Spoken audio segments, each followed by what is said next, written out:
Hello friends, welcome back to my channel Vidyarthi vision. आज मैं आपके लिए लाई हूँ NIOS क्लास 12 का चैप्टर 13 जिसका नाम है सुभद्रा कुमारी चौहान।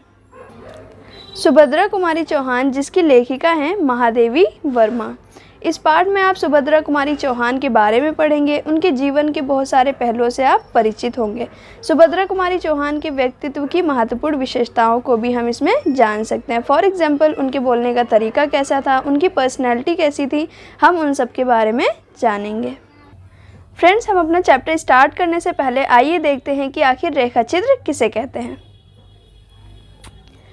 शब्दों के माध्यम से जब किसी चित्र का आभास होता है या आंखों के सामने चित्र उभरने लगता है, उसे ही रेखा चित्र कहा जाता है। फॉर एग्जाम्पल, कभी कभी हमारे फ्रेंड्स हमें अपनी स्टोरीज सुनाते हैं एंड वो पिक्चर्स हमारे माइंड में क्रिएट होना शुरू हो जाता है, उसे ही हम क्या कहते हैं, रेखा चित्र कहते हैं। इसी तरह किसी व्यक्ति अथवा जीव जंतु के बारे में जब कोई आत्म प्रस्तुति की जाती है तो उसे संस्मरणात्मक रेखा चित्र कहते हैं। ये पूरी स्टोरी हमारी संस्मरणात्मक रेखा चित्र पर ही आधारित है, जिसकी लेखिका है महादेवी वर्मा। इस संवाद से स्पष्ट होता है कि इस पाठ में हम नई विद्या संस्मरणात्मक रेखा चित्र के बारे में पढ़ेंगे। चित्र रंग और ब्रश से बनाए जाते हैं, किंतु जब वही चित्र शब्दों के माध्यम से बनाए जाते हैं तो उससे जुड़ी जानकारी लोगों तक पहुंचाई जाती है, तो उस विधा को शब्द चित्र या रेखा चित्र कहते हैं। रेखा चित्र साहित्य की महत्वपूर्ण विधा है। महादेवी वर्मा द्वारा लिखित सुभद्रा कुमारी चौहान में सुभद्रा कुमारी चौहान के जीवन, कर्म, उनके सामाजिक जीवन के संघर्षों का वर्णन किया गया है। यहाँ पर हम सुभद्रा कुमारी चौहान के जीवन के बारे में, उनके द्वारा किए गए कर्म के बारे में और समाज में उनकी क्या भूमिका रही है, हम उसके बारे में पढ़ेंगे। ये संस्मरणात्मक रेखा चित्र की श्रेणी में आता है।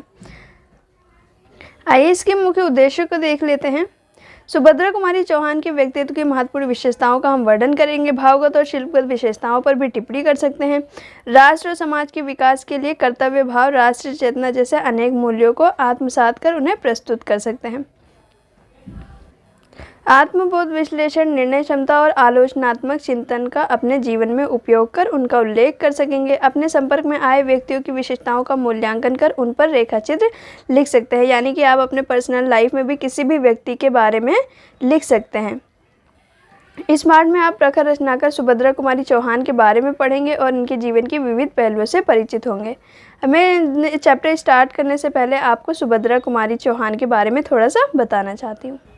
सुभद्रा कुमारी चौहान हिंदी की सुप्रसिद्ध कवित्री और लेखिका थी। उनका जन्म इलाहाबाद उत्तर प्रदेश के निकट निहालपुर गांव में एक संपन्न परिवार में हुआ था। उनका विवाह खंडवा मध्य प्रदेश निवासी ठाकुर लक्ष्मण सिंह के साथ हुआ था।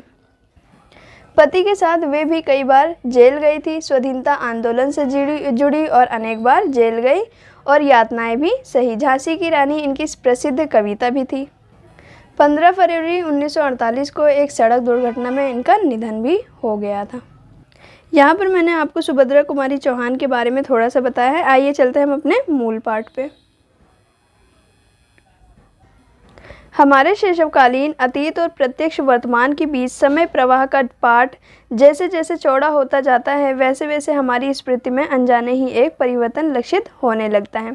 शैशव की चित्रशाला के जिन चित्रों से हमारा रागात्मक संबंध गहरा होता है, उनकी रेखाएं और रंग इतने स्पष्ट और चटकीले होते चलते हैं कि हम वार्धक्य की धुंधली आंखों से भी उन्हें प्रत्यक्ष देखते रह सकते हैं।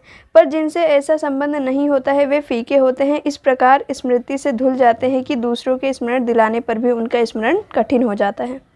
फ्रेंड्स, यहाँ पर शैशवकालीन का मतलब है उनके बचपन का समय, बचपन का समय। और यहाँ पर लेखिका बताती हैं कि बचपन की हमारे यादें इतनी गहरी होती हैं कि हम उन्हें चाहकर भी नहीं भुला सकते। लेखिका यहाँ पर बताती हैं कि कुछ यादें इतने फीके होते हैं कि हम उन्हें चाहकर भी याद नहीं कर पाते। स्मृति से वे ऐसे धुल जाते हैं कि हम उनका स्मरण दिलाने पर भी उनका स्मरण कठिन हो जाता है। यानी कि कुछ यादें ऐसी होती हैं जिनको हम भूल जाते हैं और जिन्हें याद करने पर भी हमें याद नहीं आते हैं। लेकिन कुछ यादें ऐसी होती हैं जो वो चाहकर भी नहीं भुला सकते। मेरे अतीत की चित्रशाला में बहन सुभद्रा मेरे सख्य का चित्र पहली कोटि में रखा जा सकता है, क्योंकि इतने वर्षों के उपरांत भी उसकी सब रंग रेखाएं अपनी सजीवता में स्पष्ट हैं। यहाँ पर महादेवी वर्मा सुभद्रा कुमारी चौहान के बारे में वर्णन करते हुए कहती हैं कि सुभद्रा कुमारी चौहान मेरी एक अच्छी मित्र हैं जिनकी सब रंग रेखाएं अपनी ही सजीवता में स्पष्ट हैं, यानी कि उनकी यादों को वे चाह कर भी नहीं भुला सकती। महादेवी वर्मा छोटी हैं, सुभद्रा कुमारी चौहान बड़ी हैं। दोनों ही एक अच्छी मित्र हैं, दोनों एक ही विद्यालय में पढ़ती हैं। फ्रेंड्स, हमारा ये चैप्टर बहुत ज़्यादा लेंथी है, मैं आपको इसको रीड नहीं करवा सकती, इसलिए मैं इसे आपको स्टोरी टाइप में बताऊंगी। एक 7वीं कक्षा की विद्यार्थिनी एक 5वीं कक्षा की विद्यार्थिनी को प्रश्न करती है, क्या तुम कविता लिखती हो? दूसरे ने सिर हिलाकर ऐसी अस्वीकृति दी जिसमें हाँ और नहीं तरल होकर एक हो गए। प्रश्न करने वाली ने इस स्वीकृति अस्वीकृति की संधि से खींच कर कहा, तुम्हारी क्लास की लड़कियां तो कहती हैं तुम गणित की कॉपी तक में कविता लिखती हो। दिखाओ अपनी कॉपी। और उत्तर की प्रतीक्षा में समय नष्ट न कर वह कविता लिखने की अपराधीन को हाथ पकड़कर खींचती हुई उसके कमरे में डेस्क के पास ले गई। नित्य व्यवहार में आने वाली गणित की कॉपी को छिपाना संभव नहीं था, अतः उसके साथ अंकों के बीच में अनधिकार सिकुड़ कर बैठी हुई तुकबंदियां अनायास पकड़ में आ गई। यहाँ पर महादेवी वर्मा कहती हैं कि उस समय गणित जैसे विषय में मन लगाने की अपेक्षा कविता लिखने को कितना मूर्खतापूर्ण काम समझा जाता था। उन्होंने लिखा है, जो तुकबंदी जैसे कार्य से बुद्धि की धार गोठिल कर रहा है वह तो पूरी शक्ति से दुर्बल होने की मूर्खता करता है, अतः उसके लिए न सहानुभूति का प्रश्न उठता है न क्षमा का।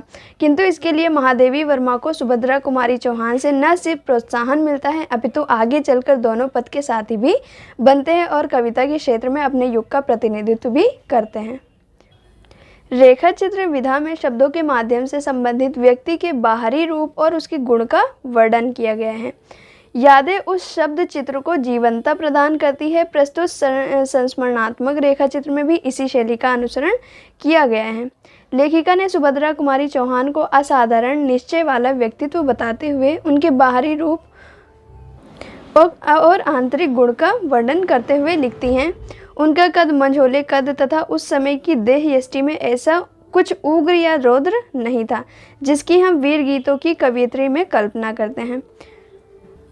यहाँ पर लेखिका कहती हैं, बहन सुभद्रा का चित्र बनाना कुछ सहज नहीं था, यानी कि आसान नहीं था। मंझोले कद की थी, कुछ गोल मुख था, चौड़ा माथा था, सरल भ्रुकुटियाँ थी, बड़ी और स्वभाव स्नात आंखें थी, चौड़ी सुडौल नासिका थी, हंसी को जमा कर गढ़े हुए से होठ थे, दृढ़ता सूचक ठुड्डी थी। सब कुछ मिलाकर एक अत्यंत निश्चल कोमल उदार व्यक्तित्व वाली भारतीय नारी का ही पता देते थे। पर उस व्यक्तित्व के भीतर जो बिजली का छंद था उसका पता तो तब मिलता था जब उनके और उनके निश्चित लक्ष्य के बीच में कोई बाधा उपस्थिति होती थी। यहाँ पर लेखिका लिखती है, मैंने हंसना सीखा है, मैं नहीं जानती रोना। कहने वाली हंसी निश्चय ही असाधारण थी। जिस प्रकार माता की गोद में दूध पीता बालक जब अचानक हंस पड़ता है तब उसकी हंसी में निश्चिंत तृप्ति सरल विश्वास रहता है, कुछ वैसा ही था सुभद्रा कुमारी जी की हंसी में। वह संक्रामक भी कम नहीं था क्योंकि दूसरे भी उनके सामने बात करने से अधिक हंसने को महत्व देती थी। यहाँ पर लेखिका कहती हैं कि वह संक्रामक कम नहीं था, यानी कि उनकी हंसी से दूसरे भी हंस पड़ते थे, ऐसा उनका व्यक्तित्व था। सुभद्रा कुमारी चौहान बचपन से ही दृढ़ इच्छा शक्ति वाली स्त्री थी। अपने लक्ष्य पथ पर निश्चय के साथ आगे बढ़ना और हंसते हंसते सब कुछ सहना उनके स्वभाव का प्रमुख गुण था। इसका उदाहरण उनकी बचपन की कहानी से मिलता है। कृष्ण को ढूंढने ग्वालों के साथ जंगल में गई बालिका सुभद्रा रात होने के बावजूद कृष्ण को ढूंढती रही। गोपी बनने की इच्छा लिए उन्हें यह भी याद नहीं रहा कि घर लौटना है। लेखिका ने उसका वर्णन करते हुए कहा है, उसके पैरों में कांटे चुभ गए, कटीली झाड़ियों में कपड़े उलझकर फट गए, प्यास से कंठ सूख गया और पसीने पर धूल की परत जम गई। पर वह धुन वाली बालिका लौटने को प्रस्तुत नहीं हुई, अर्थात वह लौटने को तैयार ही नहीं थी। रात होते देख घर वालों ने उन्हें खोजना आरंभ किया और ग्वालों से पूछते पूछे अंधेरे करील वन में उन्हें पाया। बाद में यही दृढ़ इच्छा शक्ति और लक्ष्य के प्रति निश्चय उन्हें स्वाधीनता आंदोलन के प्रमुख हस्ताक्षर के रूप में स्थापित करती है। सुभद्रा कुमारी चौहान ने अपनी व्यक्तिगत आकांक्षाओं के बजाय राष्ट्र की आकांक्षाओं और ज़रूरतों को ज़्यादा महत्व दिया। यहाँ पर लेखिका बताती हैं, जब वे 8वीं कक्षा की विद्यार्थिनी थी तभी उनका विवाह हुआ और उन्होंने पति गृह के लिए प्रस्थान किया। नववधू के रूप में पति की भांति स्वतंत्रता आंदोलन में शामिल हो गई। अनेक बार जेल भी गई। उन्होंने घर की सुरक्षित सीमा के बजाय अधिक मुश्किल और कठिन मार्ग भी अपनाया। अपने लक्ष्य पर विश्वास और दृढ़ निश्चय के कारण छोटे बच्चों के साथ जेल के अंदर होने पर भी उनका मन संयंत्र और धैर्यवान बना रहा। राष्ट्र स्वाधीनता आंदोलन जिस बलिदान की मांग कर रहा था, सुभद्रा कुमारी चौहान ने उसके लिए सदैव तत्पर रही। कठिन से कठिन परिस्थिति में भी उनका मन न हारा, न ही उसे अनुकूल बनाने के लिए उन्होंने कोई समझौता किया। उन्होंने हंसते हंसते ही बताया था कि जेल जाते समय उन्हें इतनी अधिक फूल मालाएं मिल जाती थी कि वे उन्हीं का तकिया बना लेती थी और लेटकर पुष्प शैया के सुख का अनुभव करती थी। घर और कारागृह के बीच में जीवन का जो क्रम विवाह के साथ आरंभ हुआ था, वह अंत तक चलता रहा। सुभद्रा कुमारी चौहान के मन में अपनी आर्थिक स्थिति को लेकर कोई दुख और हीन भावना नहीं थी। उन्हें जो मिला वह उससे संतुष्ट थी। वे जिन हाथों से कोमल और ओज भरे छंद लिखती थी, उन्हीं हाथों से गोबर और कंडे पाथती थी, घर के आंगन लिपती थी, बर्तन मांजती थी। जो अपने घर की धरती को समस्त हृदय से चाहती हो, और सुभद्रा ऐसी ही गृहिणी थी। यहाँ पर लेखिका बताती हैं, उनके छोटे से अनबने घर में पेड़, सब्जियाँ, गाय, बछड़े सब मौजूद थे, उन्होंने अपनी ममता के जादू में बांध रखा था। अनेक अभावों के कष्ट में वह मुस्कुराती हुई पारिवारिक और राष्ट्र जिम्मेदारियों को निभाती रही। जीवन के प्रति ममता भरा विश्वास ही उनके जीवन और रचनाओं का प्राण है, जिसे वह अपनी रचनाओं में और जीवन में बार बार पाने का प्रयास करती हैं। अपने मीठे कड़वे अनुभवों के माध्यम से दूसरों के जीवन में मधु घोलने का भी प्रयास वे करती हैं। सुभद्रा कुमारी चौहान स्वतंत्र चेतना से युक्त थी। उस समय जब स्त्री का व्यक्तित्व उसके पति से अलग नहीं माना जाता था, पति को केंद्र में रखकर ही उसका अस्तित्व परिभाषित किया जाता था, तब वे मनुष्य की आत्मा की स्वतंत्रता की बात करती हैं। उन्होंने कहा है, मनुष्य की आत्मा स्वतंत्र है, फिर चाहे वे स्त्री शरीर के अंदर निवास करती हो। मनुष्य की आत्मा स्वतंत्र है, फिर चाहे वह स्त्री शरीर के अंदर निवास करती हो, चाहे पुरुष शरीर के अंदर। इसी से पुरुष और स्त्री का अपना अपना व्यक्तित्व अलग रहता है। अर्थात वे कहती हैं, स्त्री पुरुष के बजाय उन्होंने मनुष्य और उसकी स्वतंत्रता को अपनी रचनाओं का केंद्र विषय माना है। बंधन को उन्होंने असंतोष और क्रांति का कारण माना है, फिर चाहे वे कितने अच्छे उद्देश्य से क्यों न तय किए गए हों। सुभद्रा कुमारी की कथनी और करनी में विशेष अंतर नहीं है। उनका विद्रोह महज सामाजिक राजनीतिक गतिविधियों तक ही सीमित नहीं था, बल्कि पारिवारिक जीवन में भी उसका पालन किया। पुत्री के विवाह के अवसर पर परिवार के विरुद्ध जाकर अपनी जाति से अलग वर्ग को स्वीकार किया। जाति प्रथा की संकीर्ण परंपरा को अस्वीकार करते हुए उन्होंने मनुष्य को महत्व दिया। यहाँ तक कि कन्यादान की प्रथा का भी विरोध इस आधार पर किया कि मनुष्य के दान का अधिकारी कैसे हो सकता है। मैं कन्यादान नहीं करूँगी। क्या मनुष्य को दान करने का अधिकारी है? क्या विवाह के उपरांत मेरी बेटी मेरी नहीं रहेगी? उस समय इस तरह की विचित्र लगने वाली बात कोई नहीं करता था। स्त्रियों के लिए तो यह और भी मुश्किल काम था, किंतु मनुष्यता के पक्ष में सुभद्रा कुमारी ने न सिर्फ ऐसा कहती, अपितु उसका अपने जीवन में अनुसरण भी करती थी। अर्थात पुत्री के विवाह के विषय में तो उन्हें अपने परिवार से भी संघर्ष करना पड़ा। उन्होंने एक क्षण के लिए भी इस असत्य को स्वीकार नहीं किया कि जातिवाद को संकीर्ण तुला पर ही वर्ग की योग्यता तोली जा सकती है। इतना ही नहीं, बल्कि उन्होंने खुली आंखों से देश की स्वतंत्रता के सपने देखे थे, उसके लिए संघर्ष किया था। उनके लिए देश की स्वतंत्रता का अर्थ केवल अंग्रेजों की गुलामी से ही मुक्ति नहीं थी, अपितु देश के अंदर प्रचलित अनेक बुराइयों जैसे जातिवाद, ऊंच नीच का भेदभाव, धार्मिक इत्यादि से भी मुक्ति थी। तभी यही मायनों में व्यक्ति और देश स्वतंत्र कहा जा सकता है, ऐसा सुभद्रा कुमारी चौहान सोचती थी। बापूजी के अस्थि विसर्जन के बाद संयोजित सभा में जब कई सौ हरिजन को शामिल होने के लिए मौका नहीं दिया गया तो उन्होंने इस अन्याय के विरोध में अपने साथियों के विरुद्ध ही संघर्ष छेड़ दिया और स्वयं तब उस सभा में सम्मिलित हुई जब उन महिलाओं को उनका हक दिला सकी। लेखिका ने सुभद्रा कुमारी चौहान के बारे में ठीक ही लिखा है कि उनके व्यक्तित्व और उनकी रचना में कुछ भी अलग नहीं था, कि उनकी रचना में जीवन में उनकी मनुष्यता, विश्वास, साहस, स्वतंत्रता हमें साफ दिखाई देता है।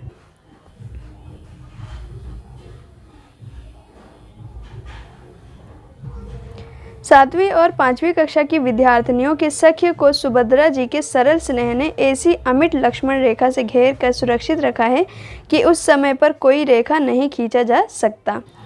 यहाँ पर सुभद्रा कुमारी और महादेवी वर्मा के रिश्ते का आधार स्नेह और विश्वास है। सुभद्रा जिस अधिकार के साथ लेखिका का ख्याल रखती थी उसमें स्नेह है, विश्वास है, अधिकार का भाव है और साथीपन है। उम्र में बहुत बड़ी न होने के बावजूद सुभद्रा महादेवी के लिए कुछ न कुछ खाने का सामान, वस्त्र आदि ले जाना अपना दायित्व समझती थी। लेखिका का ध्यान रखना उनकी आदत का हिस्सा बन गया था। मित्रता और बहनापा की सीमाएं मिलकर एक हो गई थी। दूसरी विशेषता ये प्रकट होती है कि सुभद्रा कुमारी चौहान न गैर जरूरी बंधन स्वीकार करती थी, न ही अन्य किसी पर अपना निर्णय थोपती थी। आर्थिक स्थिति अच्छी न होने के कारण उन्हें काव्य सम्मेलनों में जाना पड़ता था, लेकिन जब महादेवी ने काव्य गोष्ठियों में शामिल न होने का निर्णय लिया तो उन्होंने अपने उस निर्णय का हमेशा सम्मान किया। इस बारे में किसी को लेखिका पर दबाव बनाने की भी नहीं दिया। साहित्यकारों के प्रति सुभद्रा हमेशा सहिष्णुता रही हैं। अपने को बड़ा बनाने के लिए दूसरों को छोटा प्रमाणित करने की दुर्बलता उनमें नहीं। वसंत पंचमी को पुष्पाभरण, आलोक, वसना, धरती की छवि आंखों में भरकर सुभद्रा ने विदा ली। उनके लिए किसी अन्य विदा की कल्पना ही नहीं थी। एक बार बात करते करते मृत्यु की चर्चा चल पड़ी थी। मैंने कहा, मुझे तो उस लहर की सी मृत्यु चाहिए जो तट पर दूर तक आकर चुपचाप समुद्र में लौटकर समुद्र बन जाती है, ऐसा महादेवी वर्मा ने कहा था। सुभद्रा बोली, मेरे मन में तो मरने के बाद भी धरती छोड़ने की कल्पना ही नहीं है। मैं चाहती हूँ मेरी एक समाधि हो जिसके चारों ओर नित्य मेला लगता रहे, बच्चे खेलते रहें, स्त्रियाँ गाती रही और कोलाहल होता रहे। अब बताओ, तुम्हारी नाम धाम रहित लहर से यह आनंद अच्छा है या नहीं। अब यहाँ पर लेखिका कहती हैं, जब तक वे जीवित रही उनका जीवन समाज को समर्पित था और मृत्यु के बाद भी वे इसी का हिस्सा बने रहने पर तत्पर थी। उनकी इच्छा थी कि मैं मरने के बाद भी धरती से जुड़ी रहना चाहती हूँ। मेरी समाधि पर रोज मेला लगता रहे, बच्चे खेलते रहे, स्त्रियाँ गाती रही और शोरगुल होता रहे। इस प्रकार मृत्यु के उपरांत भी जीवन का उल्लास और उत्सव चलता रहे। समाज उनकी सार्थकता की कसौटी है जिसे अपने विचारों और कार्यों के द्वारा वे बार बार प्रमाणित करती हैं। फ्रेंड्स, यहाँ पर आपने देखा कि कितने संघर्षों का सामना करने के बाद भी वे हार नहीं मानती और वह इसी धरती का हिस्सा बनना चाहती हैं मरने के बाद भी। इससे पता चलता है कि वह कितनी दृढ़ निश्चय, निडर वाली स्त्री थी। फ्रेंड्स, आज का हमारा ये चैप्टर यहीं कंप्लीट होता है। आइए हम इस चैप्टर के मल्टीपल चॉइस क्वेश्चंस को सॉल्व करते हैं।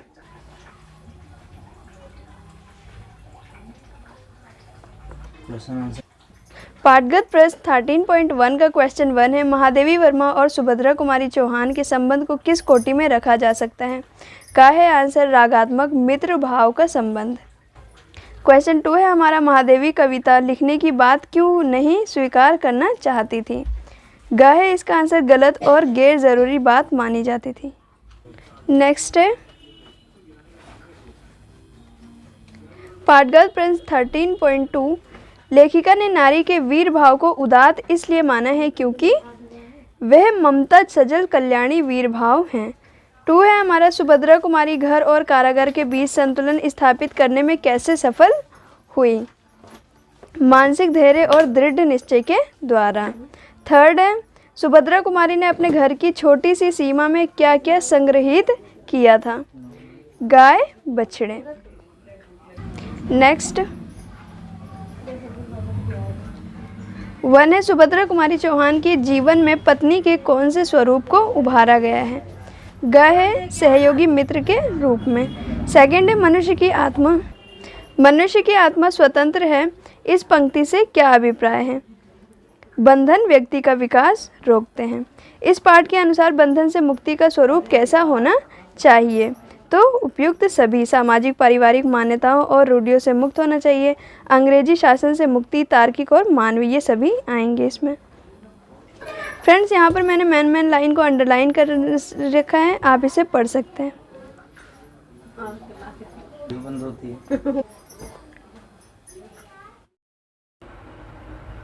पाठांत प्रश्न का है, इस पाठ को साहित्य की किस विधा के अंतर्गत रखना चाहिए, स्पष्ट कीजिए। फ्रेंड्स, इस पाठ को साहित्य की संस्मरणात्मक रेखाचित्र के अंतर्गत रखना चाहिए।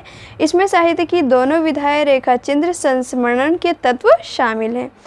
खा है हमारा, सुभद्रा कुमारी को महादेवी वर्मा की कविताएं किस विषय की कॉपी में मिली थी? तो ये गणित विषय की कॉपी में मिली थी। गा है, सुभद्रा कुमारी चौहान के पति का नाम क्या था? ठाकुर लक्ष्मण सिंह। घा है हमारा, लेखिका सुभद्रा कुमारी चौहान का वर्णन वीर गीतों की कवित्री के रूप में क्यों नहीं करना चाहती थी? क्योंकि सुभद्रा कुमारी में जो ममताई माँ थी वह उनकी वीरता का उत्स भी, वात्सल्य भी कहा जा सकता था। यही रीज़न था कि सुभद्रा कुमारी का वर्णन वीर गीतों की कवित्री के रूप में नहीं करना चाहती थी। डा है हमारा, सुभद्रा कुमारी और लेखिका के आत्म संबंध को आप किस शब्द से परिभाषित करना चाहेंगे? सुभद्रा कुमारी महादेवी वर्मा के कवि जीवन की सबसे पहली सखी थी। उन्होंने ही महादेवी वर्मा का मार्ग दिखाया था। दोनों में घनिष्ठ आत्म संबंध था। उनके रिश्ते का आधार स्नेह और विश्वास था। इससे हमें पता चलता है कि सुभद्रा कुमारी और लेखिका के मन में कितना आत्म संबंध था। आइए देखते हैं लघु उत्तरीय प्रश्न का है हमारा, सुभद्रा कुमारी चौहान के व्यक्तिगत की किन विशेषताओं की तरफ लेखिका ने ध्यान आकर्षित किया है?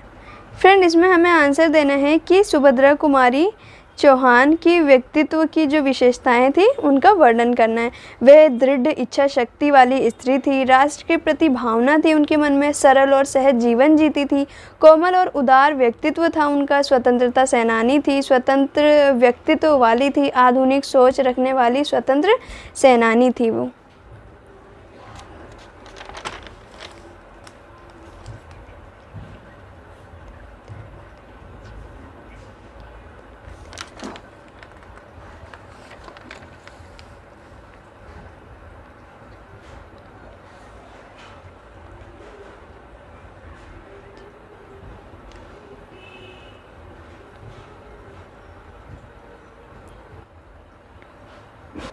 जब तक वह जीवित थी उनका जीवन समाज को समर्पित था और मृत्यु के बाद भी वह इसी धरती का हिस्सा बने रहने की तत्पर थी, यानी कि उनके अंदर इच्छा थी। गाय हमारे, जेल जीवन और गृहस्थी के बीच सुभद्रा कुमारी को क्यों संतुलन साधना पड़ा? शादी के बाद ही सुभद्रा कुमारी चौहान जी पति के साथ स्वतंत्रता संग्राम में जुड़ गई थी। ऐसे में उन्हें कई बार जेल जाना पड़ा था। उन्होंने जेल में ही जीवन के अनेक महत्वपूर्ण वर्ष गुजारे थे। गृहस्थी और नन्हे नन्हे बच्चों का जीवन संवारते हुए उन्होंने समाज और देश की सेवा की थी। नेक्स्ट है, गणित की कॉपी में कविता लिखने को लेखिका ने अक्षम्य अपराध क्यों माना है? क्योंकि लेखिका गणित विषय में कमज़ोर थी। ऐसे में वह गणित की कॉपी में गणित के सवाल हल करने का अभ्यास न कर उसमें कविता की तुकबंदी जोड़ रही थी। इससे बढ़कर कागज का दुरुपयोग और विषय का निरादर और हो ही क्या सकता था। यही कारण है कि गणित की कॉपी में कविता लिखने को लेखिका ने अक्षम्य अपराध माना है। नेक्स्ट है हमारा, स्वतंत्रता प्राप्ति के बाद सुभद्रा को दुख और पीड़ा का अनुभव क्यों हुआ था? स्वतंत्रता प्राप्ति के बाद भी सुभद्रा जी को दुख और पीड़ा का अनुभव इसलिए हुआ क्योंकि देश में स्वतंत्रता प्राप्ति के उपरांत भी सब और अभाव और पीड़ा ही दिखाई दी। उनके लिए देश की स्वतंत्रता का अर्थ केवल अंग्रेजों की गुलामी से ही मुक्ति पाना नहीं था, अपितु देश के अंदर जो प्रचलित अनेक बुराइयां थी जैसे जातिवाद, ऊंच नीच, भेदभाव आदि से मुक्ति भी पाना था। उनके मायने में और हमारे मायने में तभी यही मायने में देश और व्यक्ति को स्वतंत्रता मिल सकती थी या स्वतंत्र कहा जा सकता था।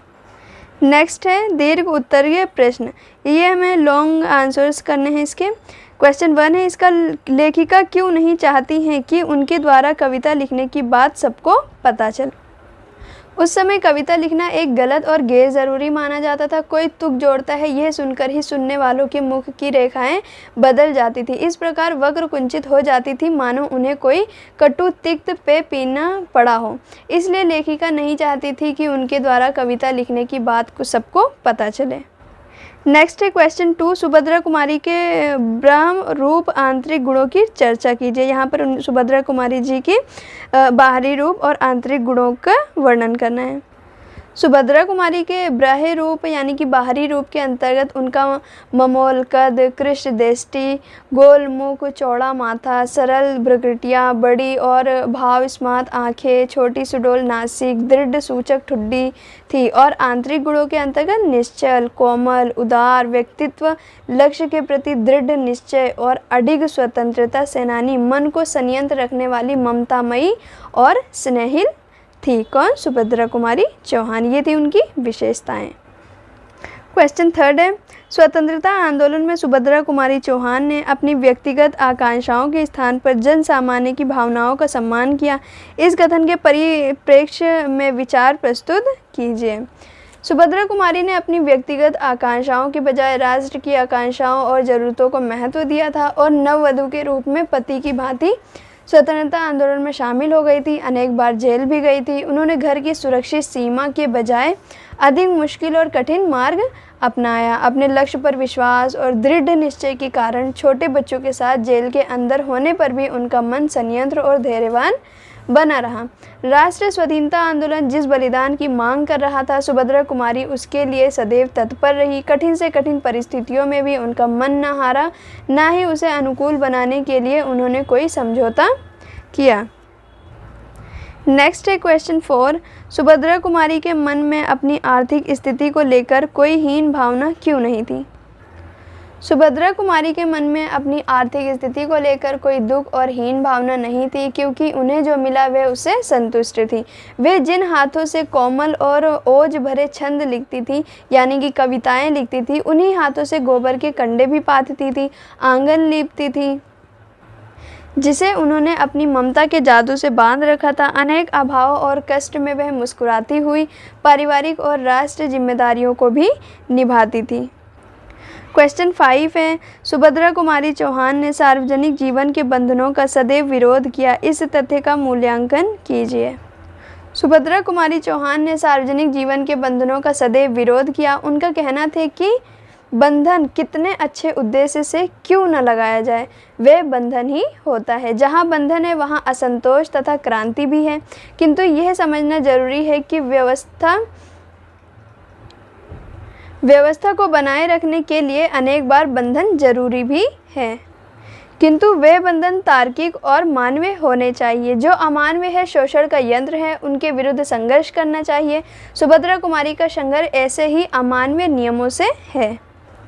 क्वेश्चन 6 से इस पाठ की भाषागत विशेषताओं पर प्रकाश डालिए।